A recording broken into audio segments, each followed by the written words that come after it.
মেয়েটি রাস্তার মাঝখানে রহস্যময় একটি কাহিনী দেখতে পায়। সে দেখতে পায় রাস্তার ভেতর প্রায় 20 ফিটের একটি দানব মানুষ ঘুরে বেড়াচ্ছে। দানব মানুষটি মেয়েটিকে দেখে ফেলে। এটা দেখে মেয়েটি ভয় পেয়ে যায়। মানুষটি বুঝে ফেলে মেয়েটি তাকে দেখে ফেলেছে। এই কারণে সে মেয়েটিকে ঘর থেকে তুলে নিয়ে দৌড়াতে শুরু করে। হুট করেই তার সামনে একটি গাড়ি চলে আসে। এটা দেখে সে নিজের চাদর দিয়ে নিজেকে ঢেকে ফেলে। সে মেয়েটিকে নিয়ে আবার দৌড়াতে শুরু করে। সে দৌড়াতে দৌড়াতে শহরের বাইরে চলে আসে। দানব মানুষটি পাহাড় পার হয়ে নিজের শহরে চলে আসে। সে মেয়েটিকে নিজের ঘরের ভেতর রেখে দেয়। এটা দেখে মেয়েটি ভয় পেয়ে যায়। মেয়েটি পালানোর জন্য চাদর থেকে বেরিয়ে আসে, কিন্তু সমস্যা হলো দরজা অনেক ভারী ছিল, যার জন্য সে দরজা খুলতে পারছিল না। হুট করেই তার হাত বেজে কিছু জিনিস টেবিল থেকে পড়ে যায়। এই আওয়াজটি দানব মানুষটি শুনতে পায়। সে দেখতে পায় মেয়েটি পালানোর চেষ্টা করছে। এটা দেখে সে মেয়েটিকে খাওয়ার জন্য করলার ভেতরে ঢুকিয়ে দেয় এবং ধারালো জিনিস দিয়ে করলাটি কাটতে থাকে। হুট করেই বাইরে কিছুর আওয়াজ আসে। মানুষটি দেখতে পায় বাইরে কিছু দানব মানুষ এসেছে। এটা দেখে সে জানালা বন্ধ করে দেয়। সে মেয়েটিকে বলে,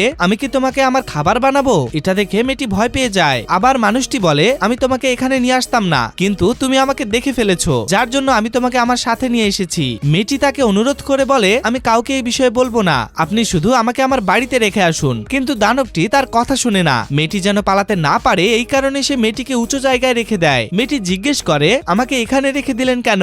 মানুষটি কোনো উত্তর না দিয়ে চলে যায় আর মেয়েটি সেখানেই ঘুমিয়ে পড়ে। দানবটি এবার মেয়েটিকে নিয়ে ঝর্ণার কাছে যায় এবং মেশিন অ্যাক্টিভ করে, যার জন্য ঝর্ণার মাঝে সেতু তৈরি হয়ে যায়। সে মেয়েটিকে নিয়ে নিজের স্টুডিও রুমে প্রবেশ করে। মাঝরাতে মেয়েটির ঘুম ভেঙে যায়। সে দেখতে পায় দানব মানুষটি এখন ঘুমাচ্ছে। এটা দেখে সে পালানোর চেষ্টা করে এবং সে সফলও হয়। সে বাঁচার জন্য জোরে জোরে দৌড়াতে থাকে, কিন্তু হুট করেই বড় একটি হাত তাকে ধরে ফেলে। সে দেখতে পায় বড় হাতটি একটি দানবের।